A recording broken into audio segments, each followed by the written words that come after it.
मैंने सुना भी है, देखा भी हूँ, आजकल बहुत ज़्यादा समझ भी रहा हूँ। और सबसे ज़्यादा आजकल तो एक मतलब हवा बन गया है। अहंकार से मुक्ति, जीवन से मुक्ति, जीवन मरण, आवागमन के चक्कर से मुक्ति। क्यों? क्या प्रॉब्लम है? क्यों मरना चाहते हो? क्यों वापस नहीं आना चाहते? समस्या क्या जीने में है? अहंकार इतना ज़्यादा तकलीफ दे क्यों हो गया है? ये लोगों ने इतना ज़्यादा भर्सना, उसकी भर्सना क्यों कर रहे हैं अहंकार की? अहंकार बुरा है, अहंकार नहीं होना चाहिए, अहंकार होने से ये हो जाएगा, अहंकार को खत्म करो, मैं को खत्म करो। क्या प्रॉब्लम है? तुम्हें पता भी है कि अहंकार क्या है? क्या अहंकार को बिना जाने तुम ये बात समझ सकते हो कि वो बुरा है या अच्छा है? अहंकार है क्या? जो लोग शरीर से निकले हैं या जिन लोगों ने शरीर से दूरी बनाई है, जो शरीर से पार हुए हैं, वो बता सकते हैं कि अहंकार अच्छा है या बुरा है।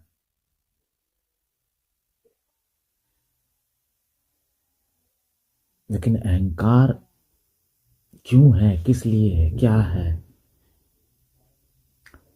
पहले तो यही जान लो तो उससे निकलने की सोचना। और निकलना ही क्यों है? क्या तुम्हें उसका पता भी है अहंकार क्या है? यहाँ मैं आप बात करने वाला हूँ कि वास्तव में अहंकार होता क्या है। अहंकार का मतलब क्या है? अब जैसे अगर ये टी शर्ट मैंने पहनी है या ये शर्ट मैंने पहनी है, तो मैं कहता हूँ कि ये शर्ट मैंने पहनी। मुझे ये जानना, या मैं ये जानता हूँ कि मैंने इसे पहना है, दैट इज अहंकार। ये मैंने मकान बनाया है, मैंने इस मकान को बनाया है, मैं और ये मकान, मैं इस मकान को देख सकता हूँ, ये मेरा अहंकार है। मैं इस शरीर में आया हूँ, इस उंगली को अगर मैं ऐसे घुमाता हूँ तो मैं जानता हूँ कि इसका मूवमेंट कैसे होगा। इस शरीर पे मेरी फिटिंग हुई है, इस शरीर के एक एक कण के साथ मैं जुड़ा हूँ, इस शरीर को मैं ऑपरेट कर रहा हूँ, इसको चला रहा हूँ। अगर मैं चाहूँ तो अपनी आँख को ऊपर ले जा सकता हूँ, नीचे ले जा सकता हूँ, चीज़ों को देख सकता हूँ। मैं तुम्हें देख सकता हूँ, तुमसे बात कर सकता हूँ। ये जानना कि ये अवस्था है वो मैं हूँ। मैं खुद को जानता हूँ, यानी मेरा जो मन है या मेरी आत्मा है या जो मेरा चेतना है वो ये जानती है। मैं ऑब्जर्व करता हूँ चीज़ों को। मैं देखता हूँ कि वो सूरज है, मैं तुमसे बात करता हूँ। मैं इसे छू के महसूस कर सकता हूँ कि ये टेबल है, ये कुर्सी है। ये सब जो जानने की कला है, ये जो सब कुछ मैं जान रहा हूँ। मैं ठंडी को जान सकता हूँ, गर्मी को जान सकता हूँ, मैं शरीर को जान सकता हूँ। मैं जो कुछ भी जान सकता हूँ वही तो मैं हूँ। मैं जान सकता हूँ, मैं जानने वाला हूँ। मैं शरीर के माध्यम से हर चीज को देख सकता हूँ, सूंघ सकता हूँ, महसूस कर सकता हूँ, उसे पा भी सकता हूँ, उसका उपभोग कर सकता हूँ। मुझे भूख लगेगी, मैं खाना खा सकता हूँ शरीर को जलाने के लिए, पोषित करने के लिए। मैं तुमसे युद्ध कर सकता हूँ, मैं खुद को बचा सकता हूँ। शरीर की एक लाइफ है, मेरी कोई लाइफ नहीं है। तो ये जो जानने की जो क्षमता पैदा हुई है चेतना में, तो ये जो मैं जान सकता हूँ, हर चीज को अनुभूति कर सकता हूँ, अनुभव ले सकता हूँ, स्वयं में ज्ञान पैदा कर सकता हूँ, ज्ञान दे सकता हूँ, समझा सकता हूँ, सीख सकता हूँ, खा सकता हूँ, पी सकता हूँ, फील कर सकता हूँ। प्यार को फील कर सकता हूँ, मौत को फील कर सकता हूँ, दर्द को फील कर सकता हूँ, खुशियों को फील कर सकता हूँ, सुख दुख, सपने देख सकता हूँ। ये जो सब कुछ कर सकता हूँ, ये जो जान रहा हूँ, यही तो मैं है। इस शरीर के माध्यम से जो जो सेंसेस मेरे काम कर रहे हैं, मुझ तक, मेरे ब्रेन तक जो जो चीजें मुझे पता चल रही हैं, समझ में आ रही हैं, वही तो मैं हूं। तो मैं एक वरदान है, इसे मैंने यूं ही नहीं प्राप्त कर लिया है। 84 लाख करोड़ योनियां, किसी समय मैं चूहा रहा हूंगा, मुर्गा रहा हूंगा, कटा रहा हूंगा, किसी ने काटा होगा, कभी मैं कछुआ रहा हूँगा, कभी मैं वायु रहा हूँगा, कभी मैं, जब ये पूरी पृथ्वी अस्तित्व में भी नहीं आई होगी तो किसी समय मैं कोई ग्रह रहा हूँगा, उस ग्रह का एक अंश रहा हूँगा। मैं बृहस्पति में रहा हूँगा, बुध में रहा हूँगा। मैं एक, ये जो एक पृथ्वी है, ये कोई पृथ्वी एक इकलौती पृथ्वी नहीं है। ये पृथ्वी अगर आप उसे एक अकेले एक सीमित दायरे में देखोगे तो आपको पृथ्वी अलग लगेगी, लेकिन वो अलग नहीं है। वो बनी सूर्य से है। सूर्य ही उसका कर्ता धर्ता है। ये जीवन सूर्य से ही आ रहा है। फिर अगर हम देखें तो सिर्फ वो सूर्य नहीं है, उसमें शुक्र भी है, बुध भी है, बृहस्पति भी है। इसीलिए तो कुंडलियों में उसके प्रभाव है तुम्हारे ऊपर, तुम्हारी जिंदगी पर, तुम्हारे शरीर पर। क्यों? क्योंकि तुम्हारे मन शरीर को और तुम्हारे आर्थिक शरीर को, भौतिक शरीर को, तुम्हारे शरीर को बनाने में उन्हीं का रोल है। तुम्हारे माता पिता जो शरीर की देह वाले हैं वो तो हैं ही, लेकिन तुम्हारे परम माता पिता भी, मैं कह सकता हूँ कि तुम उस सौर मंडल से पैदा हुए। वो सौर मंडल कोई अलग अलग नहीं है, ये पूरा ब्रह्मांड है। वो सूर्य से भी बड़ा एक सूर्य है, उससे भी बड़ा एक सूर्य है।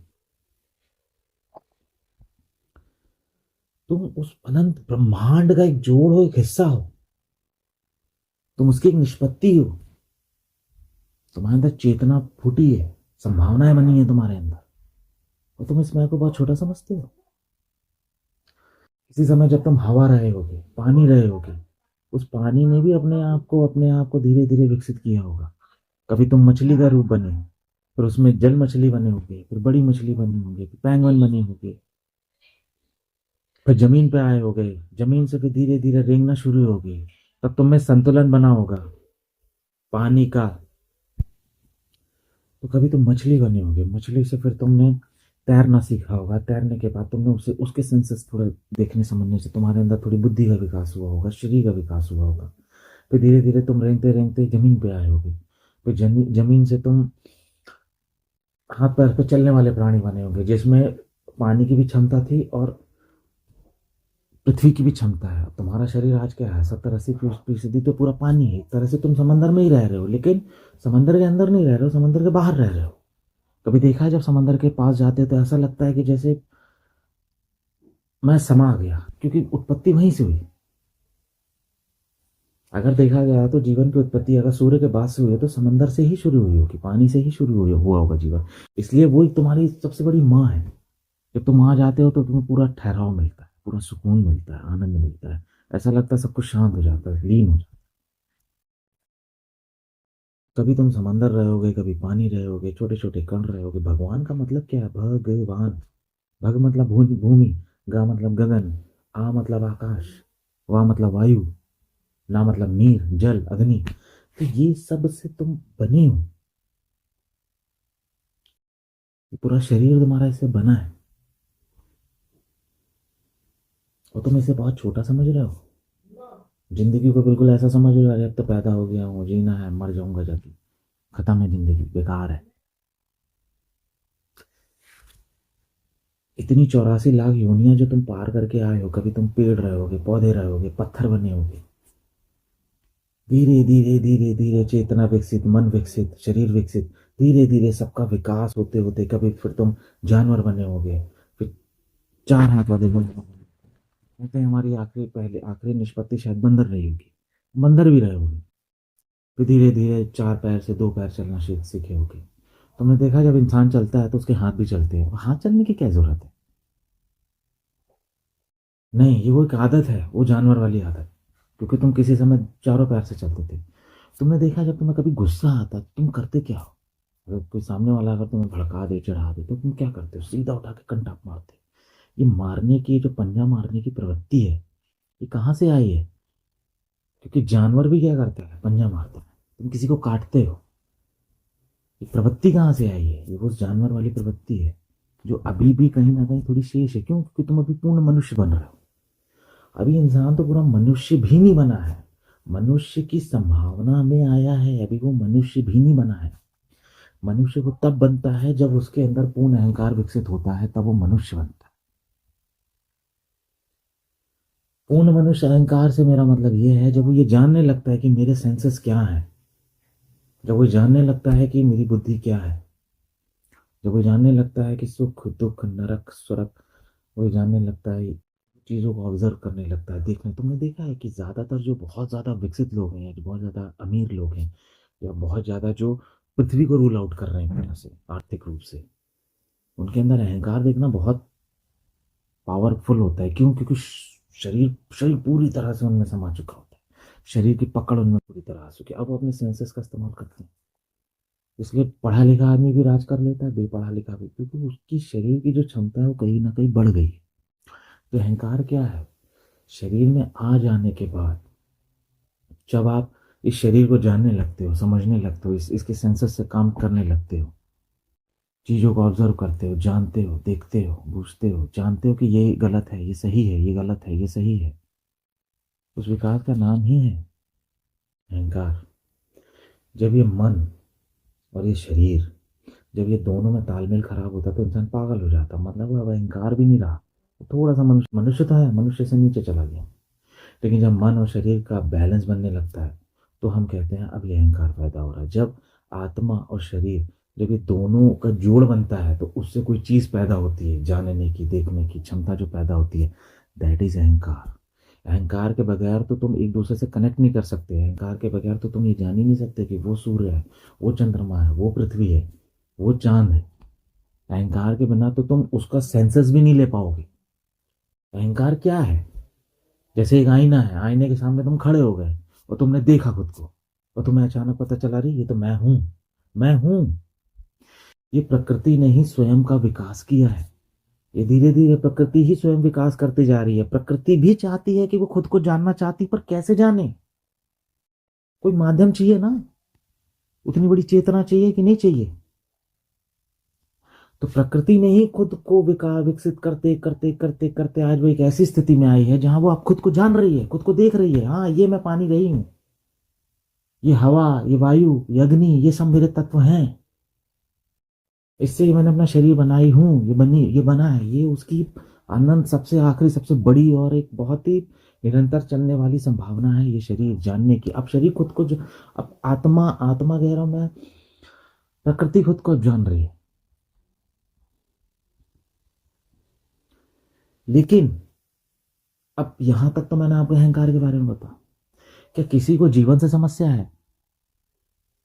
जीवन मरण के चक्कर में जो आजकल लोग बहुत ज्यादा पागल हो रहे हैं, जीवन मरण, जीवन मरण, जीवन मरण, मोक्ष पाना है, मोक्ष पाना है। क्यों? आप एक भी इंसान से पूछोगे तो वो सिर्फ इतनी बात बोलेगा, यार जीवन बड़ा दुखी है, बस इसीलिए। उसको मोक्ष से मतलब नहीं है, उसको जीवन मरण के चक्कर से मतलब नहीं है। इंसान का अगर बस चले तो वो हर जन्म में आए, क्योंकि अगर उसकी इच्छा नहीं होती तो वो अपने शरीर को स्वस्थ क्यों रखता? क्यों वो सोचता कि हाँ मैं ज़्यादा से ज़्यादा जीऊँ? वो अपने आप को हमेशा बचाने में क्यों लगा रहता? वो हमेशा ये क्यों सोचता है कि हाँ भाई मैं ज़्यादा से ज़्यादा बच जाऊँ, ज़्यादा से ज़्यादा मेरा शरीर स्वस्थ हो जाए, ज़्यादा से ज़्यादा मुझे सुख मिले, ज़्यादा से ज़्यादा मुझे आनंद मिले, ज़्यादा से ज़्यादा मेरी चेतना का विकास हो? क्यों? ज़रूरत क्या थी? अपने मैं को ही तो बचा रहा है वो। समस्या क्या है? अगर आदमी को सुख मिल जाए, अगर उसको जो चाहिए वो मिलता जाए, तो वो अनंत यात्राएं कर सकता है। वो मरने के लिए कोई परेशान नहीं होगा, बोलेगा अरे देखी जाएगी मोक्ष की, जब मिलना होगा तब मिलेंगे, अभी तो हम जी लें, अभी तो हम भोग लें। लेकिन एक संभावना और भी है। जब इंसान इस पूरी पृथ्वी को भोगता है, हर चीज को भोगता है, तो एक समय वो आता है, वो कहता है कि अब बस, अब मैं ऊब गया। वो ऊबता भी है, लेकिन ऊबता कम है। जब वो हर चीज को भोगता है तो उसके अंदर ऊब पैदा होती है। तब उस शरीर से भी ऊपर कोई संभावना वो ढूंढता है। ये प्रकृति की उसके आगे की यात्रा है। जब आप किसी चीज को भोगते हो, परिपूर्णता से भोग लेते हो, तो आपके अंदर उस चीज के प्रति ऊब पैदा होगी। और वो ऊब जो है, जब वो आप ऊब पैदा होती है तब उसके अगली यात्रा शुरू होती है। आप समझ रहे हो इस बात को? जैसे एक बच्चा होता है, वो क्या चाहता है कि उसको आज़ादी मिले। वो यहाँ वहाँ घूम नहीं सकता, जा नहीं सकता। वो सोचता है जब जवान हो जाऊंगा तो जहाँ चाहूंगा वहां घूमूंगा, जो चाहूंगा वो करूंगा, पैसे कमाऊंगा तो खुद जो चाहूंगा खरीदूंगा, जो चाह, मतलब वो, आप क्या चाहते हो? कहीं ना कहीं किसी रूप में इस पृथ्वी के पदार्थ को भोगना चाहते हो। इस पृथ्वी के पदार्थ में आप जीना चाहते हो, उसका पूरा रस लेना चाहते हो, पृथ्वी के तत्व को भोगना चाहते हो। क्यों? क्यों भोगना चाहते हो? तुम बने हो एक ऊर्जा से, और वो ऊर्जा, ऊर्जा ऊर्जा से पोषित होना चाहते हैं। हम वही खाते हैं जिससे बने हैं, हम वो नहीं खाते हैं जिससे बने नहीं हैं। डायरेक्टली इनडायरेक्टली फूड जिसे हम पचा सकते हैं, जिसे हम खा सकते हैं, हम उसी से बने हैं। हमें ऊर्जा चाहिए।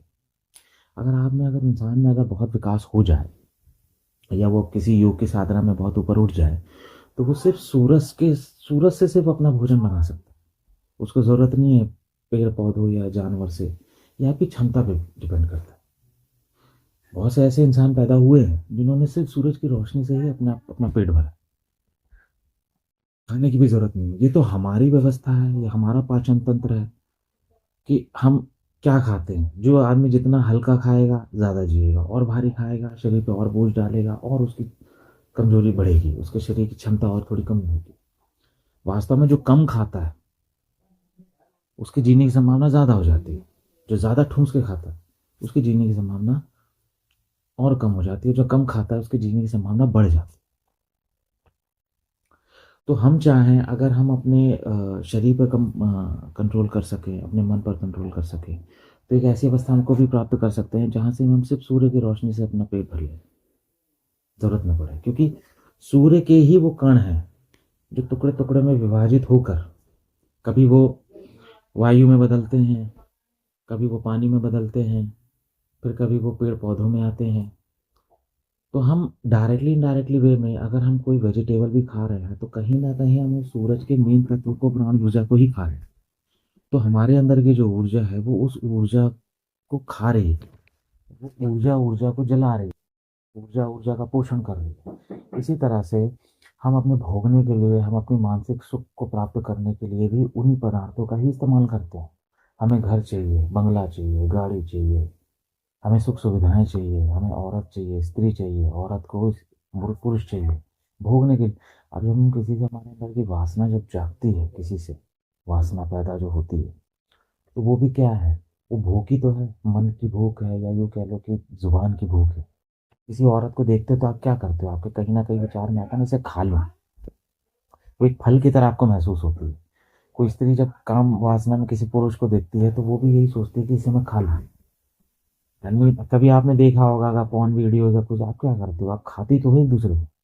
वो उसकी चमड़ी को खाता, वो उसकी चमड़ी को खाता। तो हम कहीं ना कहीं ऊर्जा जो है, ऊर्जा के द्वारा पोषित होती है। वो उससे संतुष्ट होती है, उसको प्राप्त करके संतुष्ट होती है। लेकिन वो संतुष्टि है क्या? हम कहीं ना कहीं हर चीज से संतुष्ट होना चाहते हैं, सेटिस्फाई होना चाहते हैं। क्यों? क्योंकि प्रकृति का एक नियम है कि वो हमेशा निरंतर आगे बढ़ती है। वो विकसित हो रही है, वो विकसित होना चाह रही है। जब उस विकसित होने में व्यवधान पैदा होता है तब वह अहंकार दुश्मन बन जाता है। यहाँ होता है खेल शुरू अध्यात्म का। अभी आपने पूरी यात्रा कंप्लीट नहीं करी ना। अब मान लो किसी का अहंकार हो गया कि मैं ही सब कुछ हूं, या मैं ही हूं सब, तो वहां से भटकाव शुरू होने लगता। आप जब किसी चीज को भोगते हो पूर्ण रूप से, तो आप उससे मुक्त हो जाते हो जब आप उसको भोगते हो। लेकिन यदि आप उसे पूरी तरह ना भोग पाओ, पूरी तरह ना भोगने का कारण है ये समाज, जो आपको पूरी तरह भोगने नहीं देता। एक कुत्ता, एक बिल्ली, एक शेर, वो पूर्ण रूप से भोगते हैं चीजों को। एक शेर जब किसी चीज को खाता है, अगर उसने अपना पेट भर लिया है तो उसके पास लाके अलग से भी मांस रख दोगे तो वो देखेगा भी नहीं। ना उसको प्रिजर्व करेगा, ना उसे रखेगा। उसके अंदर वो टेंडेंसी नहीं है, क्योंकि वो उस समय पूर्ण पूर्ण सेटिस्फैक्शन को, पूर्ण पूर्ण संतुष्टि को महसूस कर रहा है।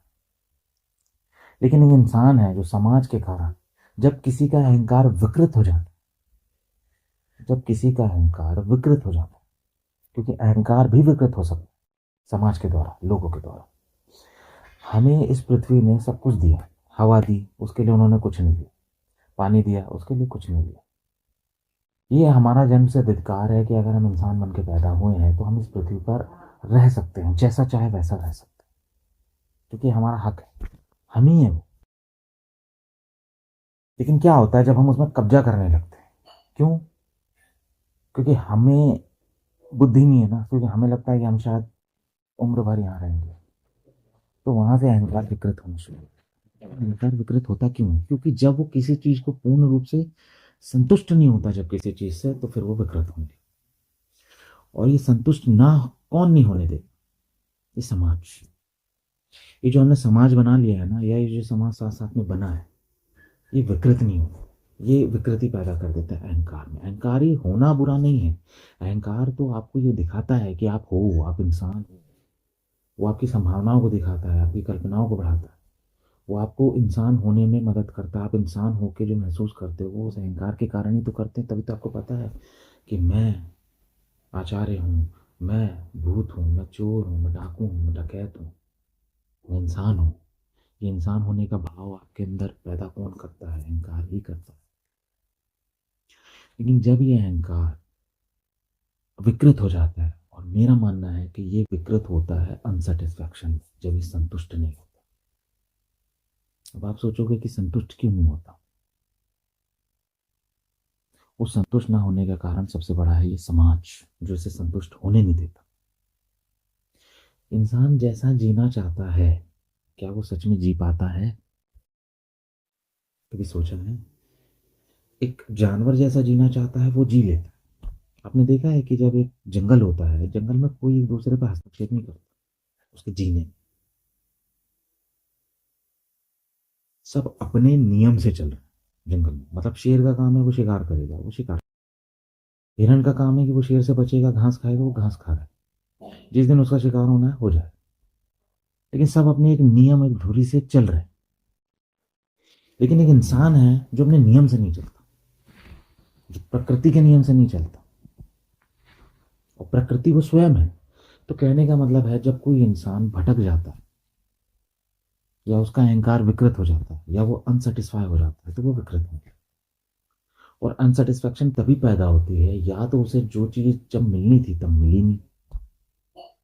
आपने देखा है जब हमें कोई चीज़ चाहिए होती है, एक जैसे नॉर्मली सी बात बोल रहा हूँ, जैसे हमें जिस समय खाना चाहिए होता है, हमें उस वक्त खाना नहीं मिलता तो हम कमाने के लिए जाते हैं। और जब हम कमाते हैं, और जब हमारी खाने की क्षमता बढ़ जाती है कि हाँ, अब हमारे पास पैसा है, हम खाना खा सकते हैं, लेकिन हम खाते नहीं। क्यों? क्योंकि हमारी खाने की क्षमता खत्म हो चुकी है। हमें उस समय खाना तो मिल जाएगा, आज हमारे पास पैसा है। जिस समय मैं छोटा था तो मुझे लगता था कि मैं यहाँ घूमूंगा, इधर जाऊंगा, इधर घूमूंगा, लेकिन मैं घूम नहीं पाता। फिर जब मैं बड़ा होता हूँ, पैसा कमाता हूँ, जब मेरे पास धन आता है, लेकिन तब तक मेरी वो इच्छा क्षीण हो जाती है। और अगर उसके बावजूद भी अगर मैं घूमने भी जाता हूँ तो मुझे वो सेटिस्फेक्शन नहीं मिलता। शरीर और मन, इनका जो एक सेटिस्फेक्शन का एक समय सीमा होती है। जिस समय अगर वो मिले, उस वक्त अगर वो चीज उसे मिल जाए, जिस समय उसकी प्रगाढ़ इच्छा होती है, उस समय अगर वो उसे मिल जाए तो वो सेटिस्फाई हो जाए। क्योंकि उसका पूरा फोकस, उसका पूरा माइंड, उसका पूरा जो हिस्सा होता है, उस समय उसको पूरी तरह से ग्रैब कर लेना चाहता है, पा लेना चाहता है, उसका पूरा भोग कर लेना चाहता है। लेकिन मैं उस इच्छा की बात कर रहा हूं जो प्राकृतिक रूप से उठती है। जिस समय आपको सच में भूख लगती है, और अगर उस वक्त आपको खाना मिल जाए, तो आपको खुद पता है कि आपको कितना सेटिस्फेक्शन मिलता है, और आप आराम से सो जाते हो। और अगर ऐसा ही आपको मिलता रहे, तो एक समय ऐसा आएगा जब आप खाने से विरक्त हो जाओगे, जब आप संतुष्ट हो जाओगे, फिर खाना आपके लिए नहीं बचेगा। आपने देखा है जो बहुत ज्यादा अमीर लोग होते हैं, जिन्हें खाने पीने को अच्छे से मिलता है, तो उनके अंदर दरिद्रता खत्म हो जाती है खाने को लेकर। आप उनके सामने तरह तरह के व्यंजन रख दो, सब कुछ रख दो, उन्हें सब उपलब्ध रहता है, लेकिन वो उतना ध्यान नहीं देते। इनफैक्ट वो लोग फास्टिंग करना शुरू कर देते हैं। इनफैक्ट वो लोग इंटरमीडिएट फास्टिंग करते हैं, वो अपना वेट घटाते हैं, वो बैलेंस डाइट लेना शुरू कर देते हैं। क्या उनके पास खाने को नहीं बहुत सारा ठूसने के लिए? नहीं। विरक्ति पैदा हो जाती। तो ऐसे कोई भी चीज आपको सही समय पर अगर मिल जाए, तो उस ऊर्जा में, जिस वक्त आपकी उसकी भूख, जब आपकी भूख उसकी पीक पे रहती है, उस समय अगर वो मिल जाए, तो आप उसको प्राप्त करके भूख के आप उससे मुक्त हो जाओ। लेकिन अब जो समाज का जो ढांचा बन गया है हमारे यहाँ, वो बहुत अलग बन गया है। नहीं मिलती किसी को उसके समय की चीज। इनफैक्ट जब वो जिस चीज को चाह रहा है वो खुद ही दबा देता है। अब इसको हम ना थोड़ा नियम से समझते हैं। प्रकृति धीरे धीरे अपना विकास कर रही है, और जब वो विकसित होती गई, तो कभी वो पहले पानी रही, हवा रही, भूमि रही। उसने अपने आप को धीरे धीरे, या अगर मैं इसको सीक्वेंस के हिसाब से बताऊं, पहले कभी कुछ नहीं रहा होगा, कुछ नहीं से कुछ हुआ। अब इसको तो भी थोड़ा सा अपन समझ लेते हैं। अब जब हम सबसे किसी कण का जो सबसे आखिरी छोर जब हम पकड़ते हैं तो हम कहते हैं उसको परमाणु, हम उसको बोलते हैं एटम। एटम को भी अगर अपन तोड़ दें तो इलेक्ट्रॉन, न्यूट्रॉन, प्रोटॉन मिलता है। उनके भी केंद्र में न्यूक्लियस होता है। न्यूक्लियस की भी अंदर जो आजकल साइंस कहती है गॉड पार्टिकल्स होते हैं, उस पार्टिकल के अंदर भी एक संभावना होती है कि वो पैदा होता है और लुप्त होता है, करंट की तरह। वो एक ध्वनि की तरह या करंट की तरह होता है, जो एकदम से, जिसको हम क्वांटम लीप भी कह सकते हैं, कि वो एकदम से जागेगा बंद होगा, जागेगा बंद होगा। वो गायब भी होता है और अस्तित्व में भी आता है। इसीलिए हम उसको माया भी कह सकते हैं, पदार्थ भी कह सकते हैं। तो वो गायब, जैसे आपने देखा होगा ना टिमटिमाते हुए तारे, या यूं कह लो कि जुगनू, जुगनू ऐसे टुमटुमाता है फिर गायब हो जाता है, टुमटुमाता है फिर गायब हो जाता है। तो जो नहीं है उसमें से उस होने का, क्योंकि वो नहीं है, उस नहीं से उस होने का प्रगटीकरण होता है। और जो होने का प्रगटीकरण है वो वापस नहीं होने का प्रगटीकरण में चला जाता है। इसीलिए जो चीज़ पैदा होती है, स्थिर रहती है, फिर अंत में खत्म हो जाती है। उसी को हम जब शिव का रूप दे देते हैं, ब्रह्मा का रूप दे देते हैं, विष्णु का रूप दे देते हैं। ब्रह्मा मतलब जो पैदा हो गया, स्थिरता यानी विष्णु हो गया, और जो खत्म हो गया वो शिव हो गया। तो ये तीन ही जो पार्टिकल है, जब ये तीन अस्तित्व में आते हैं, जब इनका जोड़ बनता है, तो पदार्थों की रचना शुरू हो जाती है, ब्रह्मांड की रचना शुरू हो जाती है। तो जब ये ब्रह्मांड बढ़ता है तो ये किसी समय में उस गॉड पार्टिकल से फिर अपने अस्तित्व में आते होंगे, प्रोटॉन्स बनते होंगे न्यूक्लियस से, फिर प्रोटॉन से अपने अपने अलग रूप में आते हैं, फिर ये एटम्स में बनते हैं, फिर एटम्स एक दूसरे को आकर्षित करते हैं, फिर एक एटम से 10, 10 से 20, 20 से 40। लेकिन ध्यान रखना, इन सबके अंदर वो संभावना है कि ये होके फिर ना हो जाएंगे। इसीलिए ये माया भी है और अस्तित्व भी है। ये जिंदा भी है, ये मरे भी हैं। इनका होना भी है और इनका ना होना भी है। तो जब ये अपने आप को विकसित करते हैं तो पार्टिकल धीरे धीरे, फिर वही पार्टिकल्स हवा बनते हैं, पानी बनते हैं, वही पार्टिकल आकाश में होते हैं। आकाश आकाश से फिर उनका उद्भाव होता है, धीरे धीरे एक स्पेस मिलता है, स्पेस से टाइम की रचना हो जाती है, टाइम और स्पेस मिलके उनकी व्यवस्था बनाते हैं, उनकी गति बनाते हैं, फिर गति स्पीड बनती है। तो जब ये धीरे धीरे एक क्रम चलता जाता है, धीरे धीरे, बिल्कुल धीरे धीरे, बहुत ही स्वतः अरबों खरबों साल लग गए इसको विकसित होने में। फिर उसे कण का अस्तित्व में आता है, जिसमें सारे कण होते हैं, जिसमें सूर्य का कण होता है या शुक्र का कण कह लो, सबके अपने अपने छोटे छोटे कण होते हैं, वायु का कण होता है, या यूं कह लो जो भगवान का जो कण है, ये कण उसमें आते हैं, उसमें पांचों के पांचों कण बनने लगते हैं। फिर उस कण का फिर आप बिग बैंग थ्योरी कह लो, या जो भी आप वॉट एवर जो भी कह लो कि ब्लास्ट होता है समथिंग, जो भी A to Z में जो भी तुम कहना चाहो कह लो। फिर जब उसी से फिर ये पृथ्वी की रचना होती है। पृथ्वी पे पहले क्या था, एक गोला था, एक आग का गोला था। फिर धीरे धीरे उसमें वायु, फिर डायरेक्शन, फिर हर चीज, मतलब ये प्रकृति ने खुद को बनाया है। इसको मैं आपको समझाना चाह रहा हूँ कि प्रकृति स्वयं को बना रही है। प्रकृति का मतलब सिर्फ ये पृथ्वी पेड़ पौधे नहीं है। प्रकृति का मतलब है जो अस्तित्व है, ये पूरा ब्रह्मांड अपने आप को किसी तरह से एक रूप में बना है।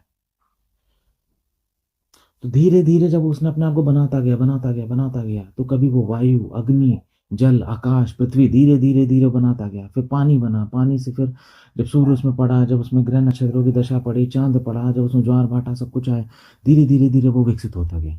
फिर उसी पानी के अंदर से कण, अमीबा, फिर जो भी आप कह सको, छोटी छोटी मछलियां, फिर मछलियां रेंगते रेंगते बाहर आई, जमीन पे आई, फिर उस पानी का बहुत अंश उस रेंगने वाले प्राणी में आया।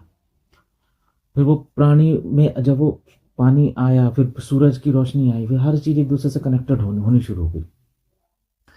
हम पूरी तरह से हम नहीं है, हम जोड़ है। इस पूरे ब्रह्मांड का जो जोड़ है वो हम है। अगर सूरज वहां ठंडा पड़ गया, बुझ गया, तो हम यहां बुझ जाएंगे। समंदर अगर वहां खत्म हो गया तो हम यहां खत्म हो जाएंगे। पानी मिलना बंद हो गया, हम खत्म हो जाएंगे। हम जोड़ है। वो सूर्य का भी जो महासूर्य है वो वहां खत्म हो जाएगा, सूर्य खत्म हो जाएगा, हम खत्म हो जाएंगे। हम अलग नहीं है, हम सिर्फ वायरलेस की तरह घूम रहे हैं। तो इसे इसलिए लगता है कि हम अलग हैं। किसी समय में लैंडलाइन फोन चलता था तो तारे बिछी हुई थी, तो हमें दिखता था कि हम यहाँ से फोन कर रहे हैं, इस तारों के माध्यम से हमारी ध्वनि जा रही होगी, उस ध्वनि तक, वो दूसरे फोन तक कैच हो रही है, उसमें हो रही है। लेकिन आज वो तारों की जरूरत नहीं है, आज हम वायरलेस के थ्रू बात कर रहे हैं। आज टावर लगे हुए हैं, लेकिन उस पूरा टावर का कनेक्शन हमसे जुड़ा हुआ है, हमारी सिम से जुड़ा हुआ है।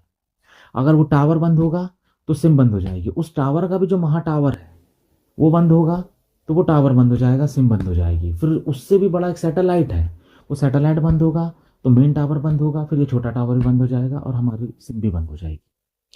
तो हम एक दूसरे से कनेक्टेड हैं, अलग नहीं है। हम सिर्फ एक मोबाइल फोन है जो सिर्फ उसको रिसीव कर रहे हैं। वो सिम कौन है? हमारी आत्मा जो उसको रिसीव कर रही है, उस परम एनर्जी को रिसीव कर रही है। ये छोटी एनर्जी यानी उस परम आत्मा से इस छोटी आत्मा में पावर मिल रही है।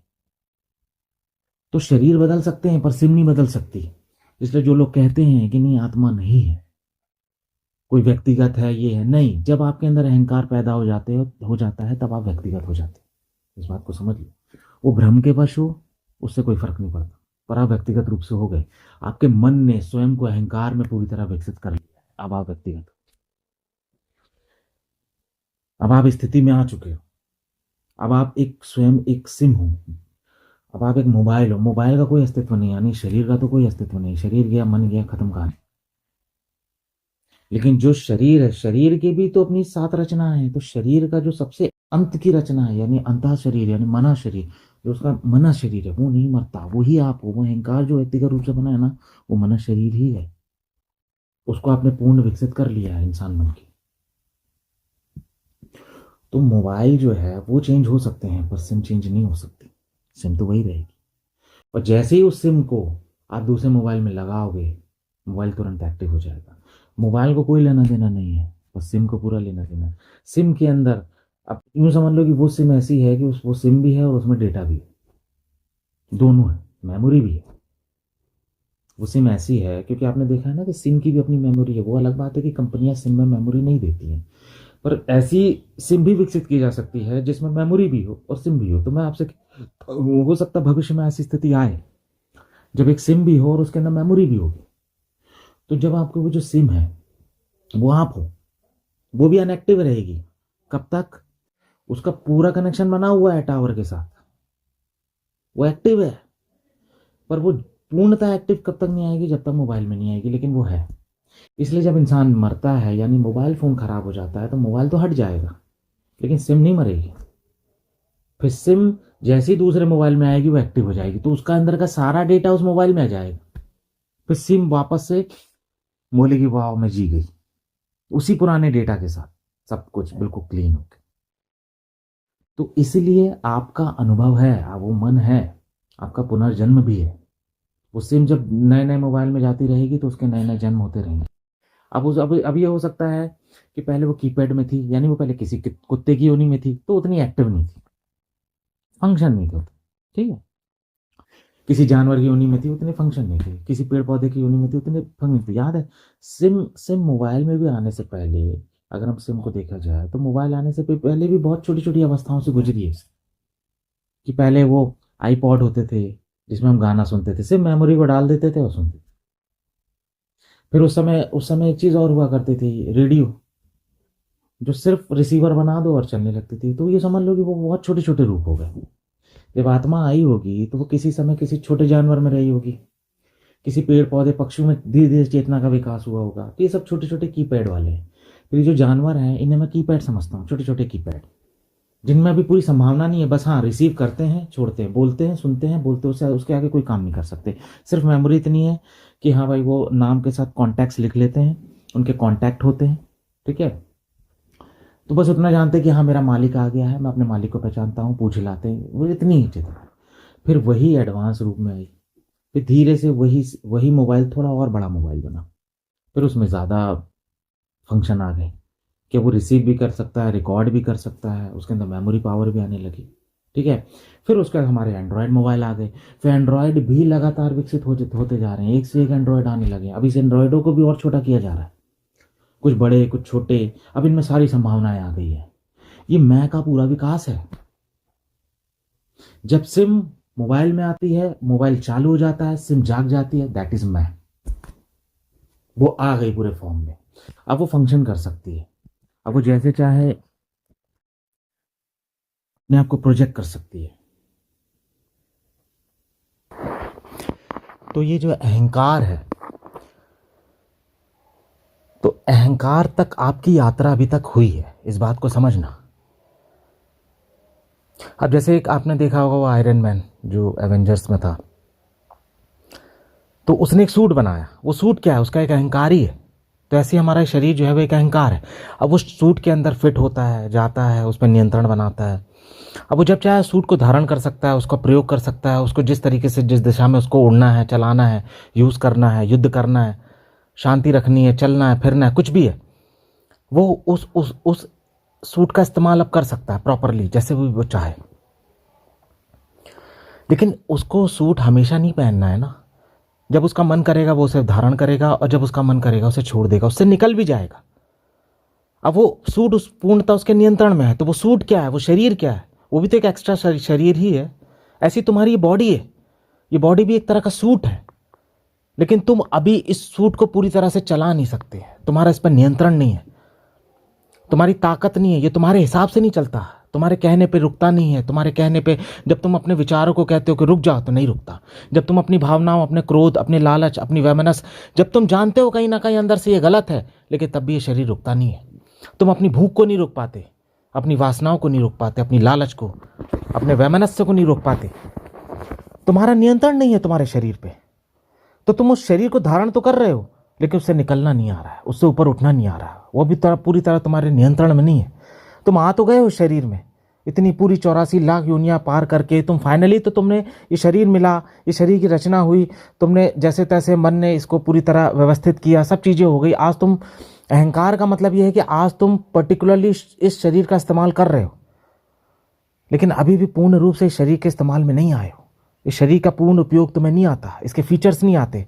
जैसे तुम्हें कोई एंड्रॉयड मोबाइल मिलता है, नया नया आईफोन हो या फिर सैमसंग हो या वीवो, ओप्पो, जो भी हो, तो तुम क्या करते हो, उसे सीखते हो पूरी तरह से कि कैसे कैसे वो काम करता है, उसका कैमरा कैसे काम करेगा, उसके पिक्सल, रैम, उसकी पावर कितनी होगी, उसमें कौन सा ऑपरेटिंग सिस्टम चलेगा। तुम सारी चीज़ सीखते हो ना। तुम उसमें पूरा सॉफ्टवेयर डेवलपमेंट सीखते हो कि उसका सॉफ्टवेयर कैसे काम करता है, तुम्हें यूट्यूब कैसे चलाना है, रील्स कैसे डालनी है, इंस्टाग्राम कैसे चलाना है। सारी चीज़ें तुम धीरे धीरे स्वतः उसमें सीखते हो। जब सीख लेते हो तो एक दिन वो पूरा मोबाइल तुम्हारे नियंत्रण में आ जाता है। अब तुम मोबाइल रख भी सकते हो, छोड़ भी सकते हो, इस्तेमाल भी कर सकते हो, दूसरा कोई मोबाइल मिलेगा उसका भी इस्तेमाल कर, क्योंकि अब तुम्हें इस्तेमाल करने की क्षमता आ गई है। ऐसे ही जब तुम्हें यह शरीर मिला है तो तुम्हारे अंदर एक अहंकार पैदा हुआ है। अहंकार का मतलब अब तुम शरीर को पूर्ण रूप से चला सकते हो। यद्यपि आज भी स्थिति है कि हम अपनी शरीर की पूरी अवस्थाओं को प्राप्त नहीं कर पाते। शरीर में अनंत संभावना है, उसी को हम सिद्धियां कहते हैं, लेकिन उसकी उतनी ज़रूरत भी नहीं है। जितना हमें पर्याप्त चाहिए उतना हम शरीर चला लेते हैं। अब बारी है उस शरीर से बाहर निकलने की। अब बारी है उस शरीर पे पूर्ण नियंत्रण। अब हम चाहें कि अब ये शरीर जो है हमारे हिसाब से चले। हम चाहें कि जब ये हम कह दें कि हाँ विचार बंद हो जाए तो वह बंद हो जाए। जब हम अपनी वासनाओं को कहें कि नहीं शांत हो जाओ तो शांत हो जाए।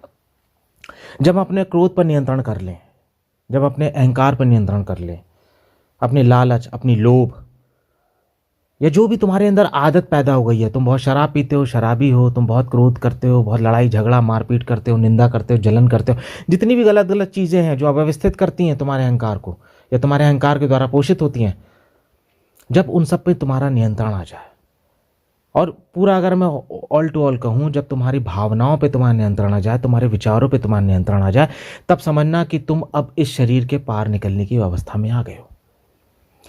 तुमने देखा है जब तुम कोई गाड़ी चलाते हो तो गाड़ी चलाना और आना, पहले तुम ऑफिस के लिए गाड़ी लेके निकल जाते हो, फिर वापस भी आते हो, लेकिन उस गाड़ी को तो वहीं खड़ी कर देते हो ना, बाहर, घर के अंदर तो नहीं लाते हो उसको। अपने साथ बिस्तर पे, बेड, डाइनिंग रूम में खाना खाने के साथ साथ गाड़ी को बाजू में खड़ी करके, या फिर रात में जब सोते हो तो गाड़ी को अपने सिरहाने पर रख के उसके साथ लिपट के, ऐसा तो नहीं करते हो ना। तो तुम्हारे शरीर का एक प्रयोग है, तुम्हारे मन मस्तिष्क का एक प्रयोग है। जब विचारों की ज़रूरत हो तो उनका इस्तेमाल कर लो, फिर वापस उनको अपनी जगह पे रख दो। वो तुम पे हावी नहीं होने चाहिए।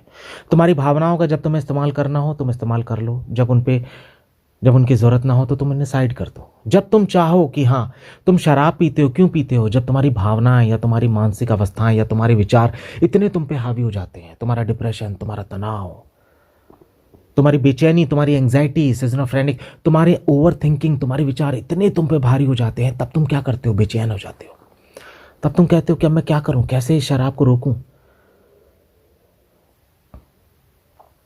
तो तुम उस शराब को रोक नहीं पाते हो, क्योंकि अब तुम्हारा मन परेशान हो जाता है उसको पीने के लिए। तुम उन विचारों को रोक नहीं पाते, उस तनाव को रोक नहीं पाते हो, डिप्रेशन को रोक नहीं पाते हो।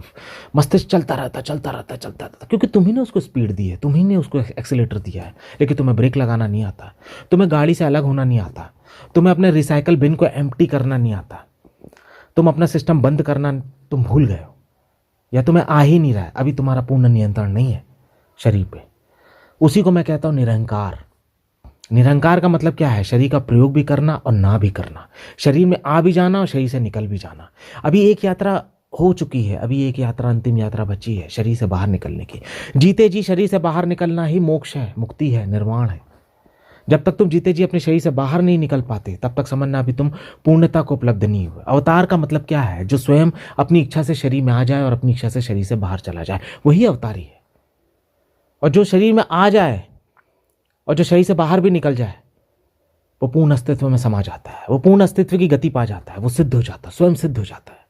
फिर उसके लिए कुछ करने के लिए नहीं रह जाता, उसने पूर्ण अवस्था प्राप्त कर ली, पूर्ण संतुष्टि प्राप्त कर ली। इसलिए जब तुम अपने विचारों से कहो कि नहीं अब नहीं आना, तो वो तुम्हारी नहीं सुनते।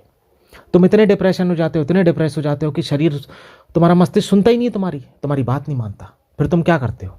फिर तुम्हें कुछ एक्सटर्नल प्रयोग करना पड़ता है। तुम शराब पीते हो, चरस गांजा लेते हो, मूवी देखने चले जाते हो, संभोग कर लेते हो, कुछ भी ऐसी चीज़ कर लेते हो कि किसी तरह से, किसी भी बहाने से तुम्हारा जो मस्तिष्क है थोड़ी देर शांत हो जाए, रिलैक्स हो जाए। तुम नींद की दवाई खा लेते हो, बहुत सारा खाना खाने लग जाते हो, क्योंकि सारी ऊर्जा जो मस्तिष्क में चल रही थी वो पेट में चलने लगेगी, तो थोड़ी देर के लिए तुम्हारा। इसलिए तो तुमने देखा है जब तुम बहुत तनाव में होते हो तो तुम क्या करते हो? बहुत ठूस ठूस के खाते हो, या तो एकदम ही नहीं खाते हो। किसी तरह से तुम चाहते हो कि एनर्जी जो है तुम्हारे पेट में चली जाए, कहीं और चली जाए, उस मस्तिष्क से हट जाए। तुम चाहते हो कि तुम सो जाओ, तुम गहरी नींद में सो जाओ, इसलिए शराब पी लेते हो, कुछ क्षण के लिए भूल जाओ उस समस्या को, उस परिस्थितियों को, सब चीज़ें किसी तरह से हट जाए। इसलिए तो तुम सुसाइड करते हो। सुसाइड का मतलब क्या है?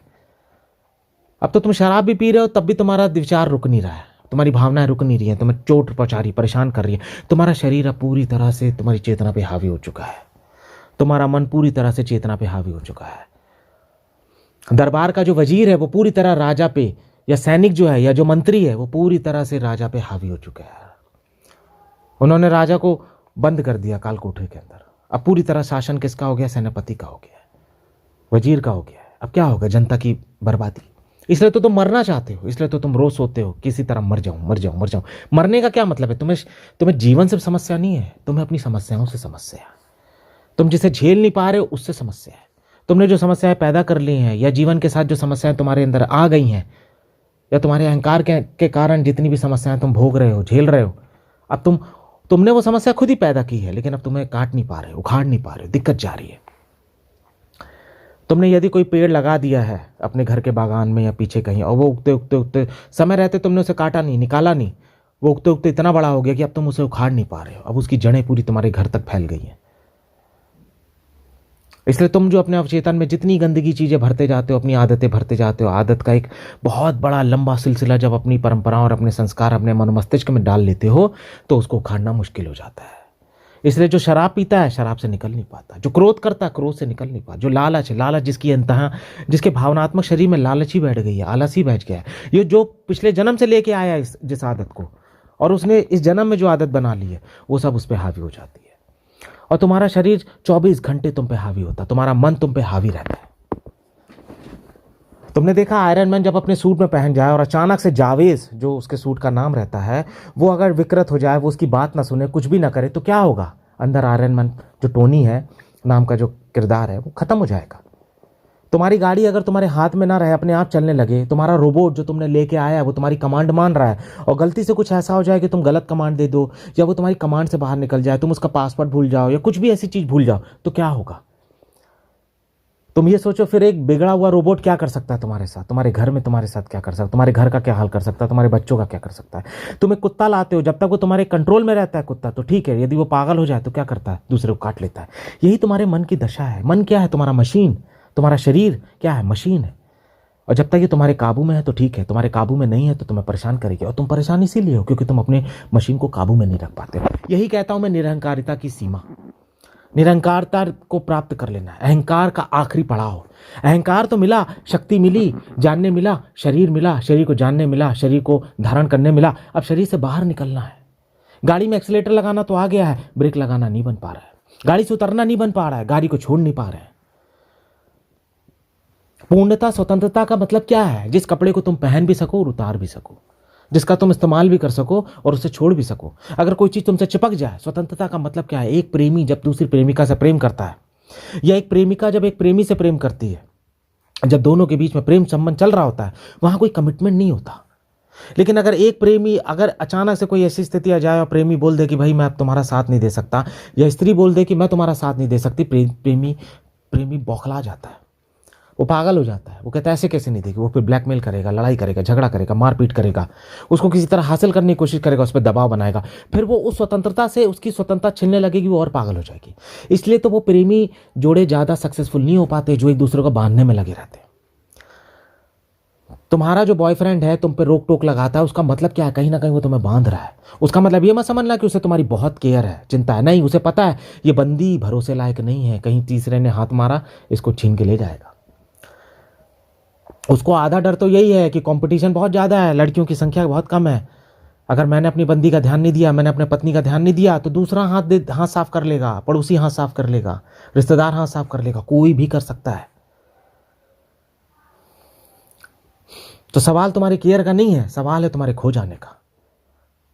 तो मैं तुमसे वही चीज़ कहना चाहता हूँ, जिस चीज़ को तुम धारण करना और छोड़ने दोनों में निपुण नहीं हो, तो उसमें अभी तुम्हारी स्वतंत्रता नहीं है। तुम बिस्तर पर लेटते हो, उठ भी चले जाते हो, तो तुम्हारी स्वतंत्रता वहाँ पे है। तुम कोई गाड़ी चलाते हो, उसे छोड़ भी सकते हो। तुम थिएटर में जाते हो, मूवी देखते हो, लेकिन तुम्हारे पास कोई बंधन नहीं है। यदि तुम्हें कोई कह दे कि नहीं तुम एक बार थिएटर के अंदर जाओगे और तुम वापस नहीं आ सकते, बंद कर दिए जाओगे, तो तुम थिएटर के अंदर नहीं घुसोगे। और यदि तुम्हें थिएटर के अंदर पता चल जाए कि हाँ जहाँ तुम बैठे हो वहाँ से अब तुम बाहर नहीं निकल सकते हो, अचानक से सारा मजा, सारा सब कुछ बर्बाद हो जाएगा।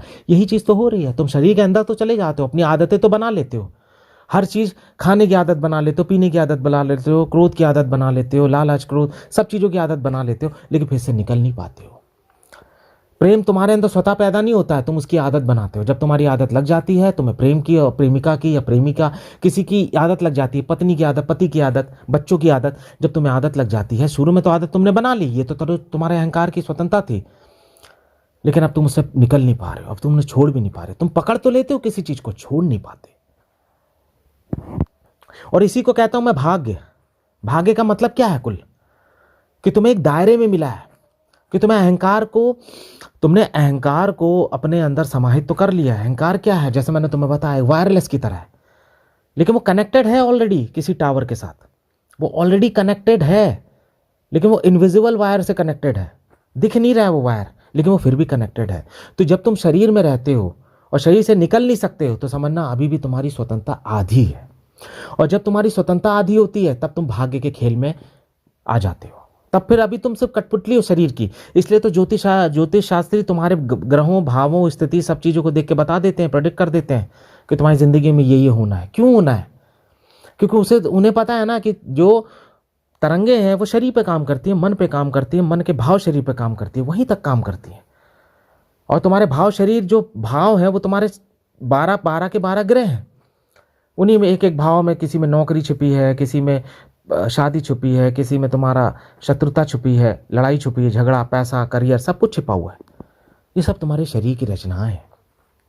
और एक बार तुम शरीर से बाहर निकल जाओ, फिर ये ग्रह वगैरह का कोई खेल ही नहीं रहता, फिर तुम मुक्त हो गए, तुम बाहर निकल गए।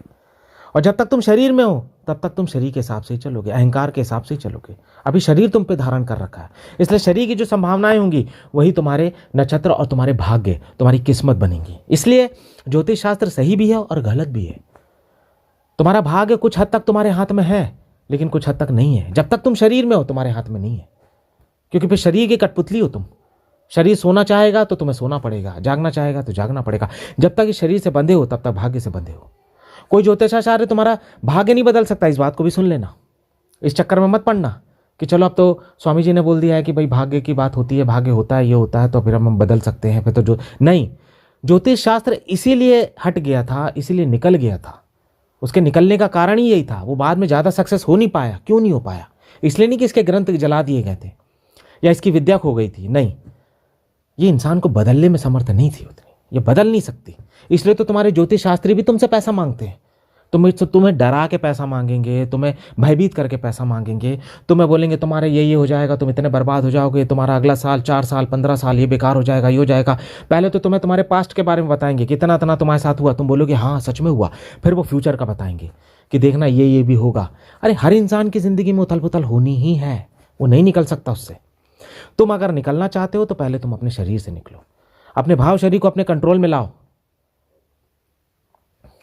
इसलिए कहा जाता है कि उस भाव शरीर के या उस ग्रह के देवी देवताओं को प्रसन्न करो, यानी उसकी तरंगे या उस ग्रह से जुड़ा जो देव है, यानी वो जो ग्रह है, वो जो देवता है, उसकी तरंगे शुद्ध कर लो तो तुम्हारे ग्रह थोड़े ठीक हो जाते हैं। तो मैं तुमसे कहता हूं, यदि तुम्हें शरीर के माध्यम से भी अपने ग्रहों को थोड़ा ठीक करना है तो उससे संबंधित जो उसकी शक्ति है, उस शक्ति का नाम जिसे तुम देवता कह देते हो, ग्रह कह देते हो, कुछ भी कहो, या वो तरंग कह लो, उस तरंग को तुम्हें शुद्ध करना होता है। यदि तुम बहुत क्रोधी हो तो प्रेम का आविर्भाव करना शुरू कर दो, करुणा का आविर्भाव शुरू कर दो, कंपैशनेट अपने अंदर लाओ, ममता लेके आओ।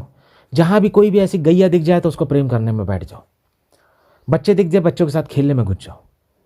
तो धीरे धीरे तुम्हारे अंदर प्रेम का स्वर बढ़ने लगेगा, वो तरंग तुम्हारी शुद्ध होने लगेगी। यही तो तुम्हारे ज्योतिष शास्त्र भी तुमसे यही तो कराते हैं। कौवे को रोटी खिलाओ, गाय को रोटी खिलाओ, उसको सहलाओ, उसका प्रेम लो, तुम्हारी ही भावनाएं संतुष्ट होती हैं। तुम्हें क्या करना है, अपनी भावनाओं को शुद्ध करना है।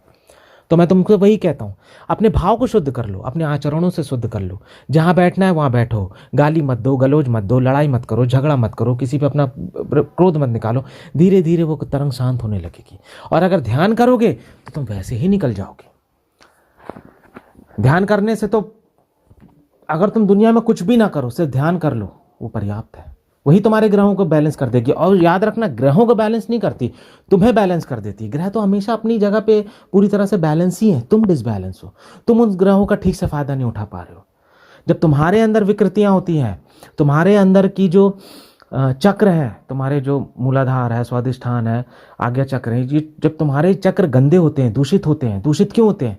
वही तुम्हारी गंदी भावना है, झूठ बोलना, लड़ाई करना, झगड़ा करना, निंदा करना दूसरे को। जितना अहंकार होगा उतना ही ज़्यादा तुम्हारे अंदर ये सब गंदगी होंगी, और जितनी ही गंदगी होंगी उतने ही तुम्हारे वो चक्र गंदे होंगे, और चक्र गंदे होंगे तो उन पर पड़ने वाली जितनी भी तरंगे हैं जो दूसरे ग्रहों से पड़ रही है वो गंदी हो जाएंगी, मलिन हो जाएंगी, और फिर तुम उन्हें भोगोगे। और फिर तुम उसके लिए पंडित के पास जाओगे, ज्योतिष शास्त्र के पास जाओगे, इधर जाओगे, उधर जाओगे, फलाना जाओगे, ढमाके जाओगे, कोई फर्क नहीं पड़ने वाला। वो अपना नहीं सुधार सकते, तुम्हारा कैसे सुधारेंगे? जरा थोड़ा सा सोचो। वो भी पैसा कमाने के लिए ही तुमसे बैठे हैं, वो भी तुमसे मोक्ष की बात करेंगे, सब बात करेंगे, लेकिन घूम फिर के उन्हें भी पैसा चाहिए। तुम्हारे कथावाचक, तुम्हारे बड़े बड़े पंडित, तुम्हारे बाबा, जितने भी लोग हैं, घूम फिर के एट द एंड कहानी कहाँ जाती है? पैसा दो, पैसा ही चाहिए। जब वो खुद नहीं प्राप्त कर पा रहे हैं, तुम्हें तुम्हारा कोई भविष्य बता दे, वर्तमान बता दे, सब चीजें बता दे, सुन लेना, समझ लेना, ठीक है ये स्थिति है, ये इससे तुम्हें तुम्हारी स्थिति पता चलती है। लेकिन परमात्मा चाहेगा तो सब 2 मिनट में बदल देगा। हर तरंग की अपनी एक शक्ति है। शिव की तरंग की अपनी अलग शक्ति है, ब्रह्मा की अलग शक्ति है, विष्णु की अलग शक्ति है,